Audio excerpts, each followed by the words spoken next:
जय हिंद साथियों, वंदे मातरम। सभी साथी दमदारी के साथ आज के सेशन को स्टार्टिंग से एंड तक जरूर देखेंगे। साथियों, अगर आपका सपना है इंडियन कोस्ट गार्ड में जाना, आप भी चाहते हैं इंडियन कोस्ट गार्ड में सिलेक्शन लेना 2025 के बैच में, मेरे साथियों आप चाहते हैं जीडी में सिलेक्शन लेना या आप चाहते हैं डीबी में सिलेक्शन लेना, तो प्लीज ये वीडियो आप लोगों के लिए, मेरी बात को स्टार्टिंग से एंड तक जरूर सुनना। और मेरे साथियों, हम ऑलरेडी 2017 बैच के क्वालिफाइड कैंडिडेट, और जब भी इंडियन कोस्ट गार्ड की वैकेंसी आती है तो स्टूडेंट के जुबान पे एक ही नाम है कि सिलेक्शन का दूसरा नाम सुपर स्काई क्लासेस है। साथियों, हाँ, आप भी सिलेक्शन ले सकते हैं सुपर स्काई क्लासेस से बेहतर मेहनत करके, तो मेरी बात को स्टार्टिंग से एंड तक सुनना। साथियों, आप जानते हैं कि कोस्ट गार्ड जीडीडीबी 2025 का नोटिफिकेशन जारी हो गया है। न्यू वैकेंसी के बारे में बात करेंगे। टोटल 300 पोस्टें हैं आपकी। कितनी? 300 पोस्टें हैं। इसकी क्या एज लिमिट रहने वाली, क्या इसकी एलिजिबिलिटी योग्यता है, क्या सिलेक्शन का प्रोसेस है, क्या सिलेबस है, क्या सैलरी, मेरे साथियों संपूर्ण वीडियो हम आपको देने वाले हैं। मेरी बात को बहुत गहराई से आप समझना, एक एक पॉइंट आपका क्लियर होगा। साधारण वर्डों में, हम उनके नोटिस के माध्यम से ज्यादा चीजें नहीं बताऊंगा, अपने वर्डों में मैं आपको ज्यादा समझाने की कोशिश करूंगा, जिससे आप लोगों को थोड़ा बेहतर समझ में आएगा मेरे भाई। ठीक है ना? देखिएगा, कायदे की बात समझना। देखिए, हम चलते इसके ऑफिशियल नोटिस पे। मेरे साथियों, ये कोस्ट गार्ड का ऑफिशियल नोटिस है, ये ऑफिशियल नोटिस है। और सबसे इंपॉर्टेंट चीज है कि इंडियन कोस्ट गार्ड के जो फॉर्म ऑनलाइन है आपके, ये मेरे साथियों 11 फरवरी 2025 से 25 फरवरी 2025 तक आपके ऑनलाइन हो गए। मैं दो बातें आपको बता दूं। सबसे पहली चीज, इंडियन कोस्ट गार्ड के लिए आपको मालूम 11 फरवरी से 25 फरवरी, इसकी एक हमेशा की नीति है। हमने 2016 में एग्जाम दिया, 2016 में ऑलरेडी हम क्वालिफाइड कैंडिडेट हैं। साथियों, 2016 में क्या था, उस समय भी और अब भी इंडियन कोस्ट गार्ड के फॉर्म को भरने के लिए केवल 15 दिन का समय मिलता है। ये हमेशा का नियम है, वो आज भी 15 दिन का है। इसकी डेट कभी भी एक्सटेंड नहीं होती है। ऐसा नहीं कि अब दोबारा से फिर से ये क्या करवाएगा कि आपके डेट को बढ़ा देगा, ऐसा कभी नहीं करता ये। और इसकी साइट हमेशा 3 से 4 दिन पहले ही बंद हो जाती है, तो इसलिए बहुत जल्दी अपने फॉर्म को फिल कर देना। साथियों, देखिए यहाँ पे दो कैटेगरी में पोस्टें हैं, एक आपकी जीडी में है, एक आपकी डीबी में। क्या एलिजिबिलिटी मैं अपने आप बताऊंगा, इन चीजों को मत देखो, पहले पोस्टों को लेके एज लिमिट देख लो।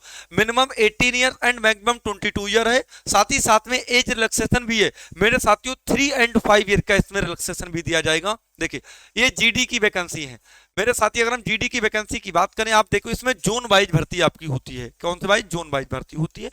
और जोन वाइज भर्ती के बारे में समझो। अगर हम जोन वाइज की बात करें, टोटल यूआर में टोटल आपकी 100 पोस्टें हैं, ईडब्ल्यूएस में आपकी 25 पोस्ट हैं, ओबीसी में आपकी 68 पोस्ट हैं, एसटी में 28 पोस्ट हैं, एससी में 39 पोस्ट हैं, और टोटल आपकी हैं 260 पोस्ट हैं। अगर हम बात करें टोटल पोस्टों की, तो टोटल पोस्टें आपकी 260 हैं। आपको समझ पा, 260 आपकी टोटल पोस्टें। यहीं अगर हम बात करें डीबी में, डोमेस्टिक ब्रांच में बात करें, ये कह रहा है कि नाभिक डीबी डोमेस्टिक ब्रांच की अगर हम बात करें मेरे भाई, तो डोमेस्टिक ब्रांच के बारे में जरा समझो। यहाँ पे टोटल आपकी वैकेंसी 16 है इसमें। यूआर में, ईडब्ल्यूएस में आपकी 4 हैं, ओबीसी में 9 है, एसटी में 3 है, एससी में 8 है। टोटल आपकी 40 वैकेंसी है। कुल मिला के मेरे साथी 260 प्लस का 40, आपकी कितनी वैकेंसी है? 300 वैकेंसी। अब हम आपको लेके चलते हैं अपने होम स्क्रीन पे, वहां पे एक एक पॉइंट मैं आपको समझाऊंगा, कभी डाउट रहना नहीं है आपके लिए। ठीक है, चलिए देखिए मेरे साथियों, हम लेके आए अपने होम पेज पे। यहां पे समझना, बहुत क्लियरली रूप में आपको समझना है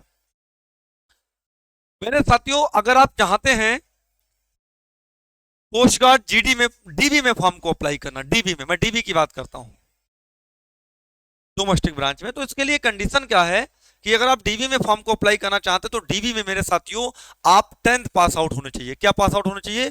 10th पास आउट। ये बहुत इंपॉर्टेंट चीज है, आप 10th पास आउट होने चाहिए। डोमेस्टिक ब्रांच के लिए आप 10th पास आउट होने चाहिए। और ये जरूरी नहीं है कि किसी भी बोर्ड से आप 10th पास आउट हो। साथ ही साथ में मेरे साथियों, यहां पर आपका जो पेपर होता है वो सीबीटी बेस्ड होता है, ऑनलाइन पेपर होता है मेरे भाई। डीबी में, डीबी जो डीबी की वैकेंसी है 10th स्टैंडर्ड की, इसको सेक्शन 1 बोला जाता है, इसको सेक्शन फर्स्ट बोला जाता है। यहां पर आपका जो पेपर होता है, जो एग्जाम होता है, जो पेपर होता है मेरे भाई, वो 60 मार्क्स का आता है। 60 मार्क्स का पेपर के लिए 45 मिनट का समय दिया जाता है। 45 मिनट का समय दिया जाता है। एक क्वेश्चन 1 मार्क्स का होता है, तो कुल मिला के 60 मार्क्स का आपका पेपर हो जाता है। 60 मार्क्स 60 क्वेश्चन मतलब। ठीक है, अब समझो मेरे भाई आगे। यहां पर आपके सब्जेक्ट में सिलेबस क्या क्या है? एक आपका मैथ आता है, मैथ्स के आपके 20 क्वेश्चंस आते हैं। दूसरा आपका रीजनिंग आता है, रीजनिंग के 10 क्वेश्चन आते हैं। तीसरा आपका इंग्लिश आता है, इंग्लिश के 15 क्वेश्चन आते हैं। अगला आपका क्या आता है, अगला आपका साइंस आता है, साइंस के 10 क्वेश्चन आते हैं। साथ ही साथ जीके जीएस के आपके 5 क्वेश्चन आते हैं। कुल मिला के मेरे भाई 60 आपके ये बन जाएंगे। ये सबसे पहली चीज है। आगे अगर हम, अब इतना तो उन कैंडिडेट्स के लिए होता है जो डीबी में फॉर्म को अप्लाई कर रहे हैं, उनका बस एक पेपर होता है जो कि 50 नंबर का होता है, इसमें नेगेटिव मार्किंग होती नहीं। ये बहुत अच्छी क्वालिटी की बात है कि नेगेटिव मार्किंग नहीं होती है मेरे भाई, है ना, इस बात को समझ पा रहे। और एक मैं इंपॉर्टेंट बात और भी तुमको बताऊंगा। ये एक इंपॉर्टेंट बात ये है कि ये भर्ती केवल मेल के लिए होता है, इसमें फीमेल हमारी बहनें फॉर्म को अप्लाई नहीं कर सकती। अब चलो ठीक है, अब मान लो आप ये चाहते हैं कि सर नहीं, मैं तो भाई अपना जीडी में फॉर्म को अप्लाई करेंगे। जैसे अब आपका सपना है जीडी में फॉर्म को अप्लाई करना, आपने कह दिया सर मैं तो जीडी में फॉर्म को अप्लाई करेंगे, जीडी में। तो अगर आप जनरल ड्यूटी में फॉर्म को अप्लाई करेंगे तो जनरल ड्यूटी में फॉर्म को अप्लाई करने के लिए आप 12th पास आउट होने चाहिए विद पीसीएम ग्रुप से। पीसीएम ग्रुप से आप 12th पास आउट होने चाहिए कंपलसरी मेरे भाई। चलो ठीक है, आप पास आउट हैं, आपने फॉर्म को डाल दिया। इसमें 2 पेपर होते हैं, एक ही दिन एक ही समय में आपके 2 पेपर होते हैं। आपके पहला जो, इस पहले पेपर को फर्स्ट सेक्शन के नाम से जानते हैं और दूसरे पेपर को सेकंड सेक्शन के नाम से जानते हैं मेरे भाई। अब आप मेरी बात को आप कहेंगे सर ये फर्स्ट सेक्शन का मतलब क्या है, तो फर्स्ट सेक्शन का मतलब जो तुम्हारा होता है, फर्स्ट सेक्शन का मतलब मेरे भाई ये, यानी डीबी वाला फर्स्ट सेक्शन 50 मतलब 60 क्वेश्चंस, 60 क्वेश्चंस आपको सॉल्व करने हैं।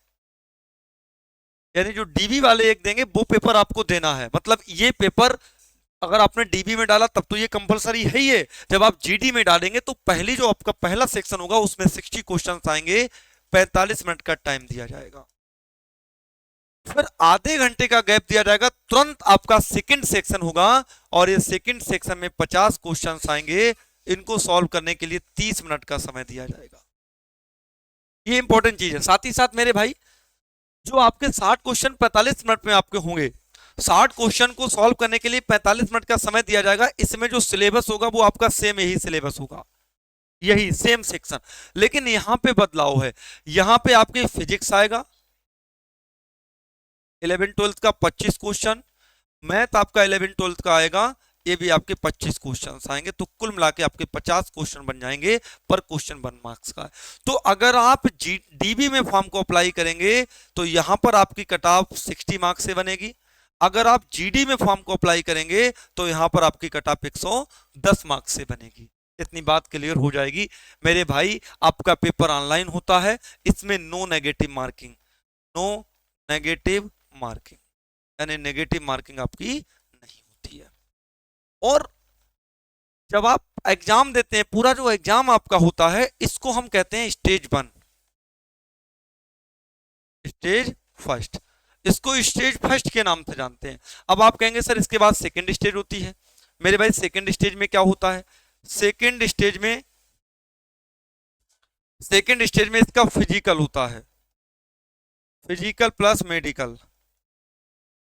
सेकेंड स्टेज में इसका फिजिकल और मेडिकल दोनों होते हैं। इस चीज के भी बारे में आप लोग समझ लेना, फिजिकल और मेडिकल। बात को समझ पा रहे। इसके बाद फाइनल सिलेक्शन। मेरे साथियों, आप भी चाहते हैं सुपर स्काई क्लासेस से एग्जाम को क्वालिफाई करना, आप भी चाहते हैं सिलेक्शन लेना, आप भी चाहते हैं मेरे साथियों कि हम भी इंडियन कोस्ट गार्ड में 2025 में सिलेक्शन लें मेरे साथियों, तो आप सुपर स्काई क्लासेस के बैच को ज्वाइन कर लो।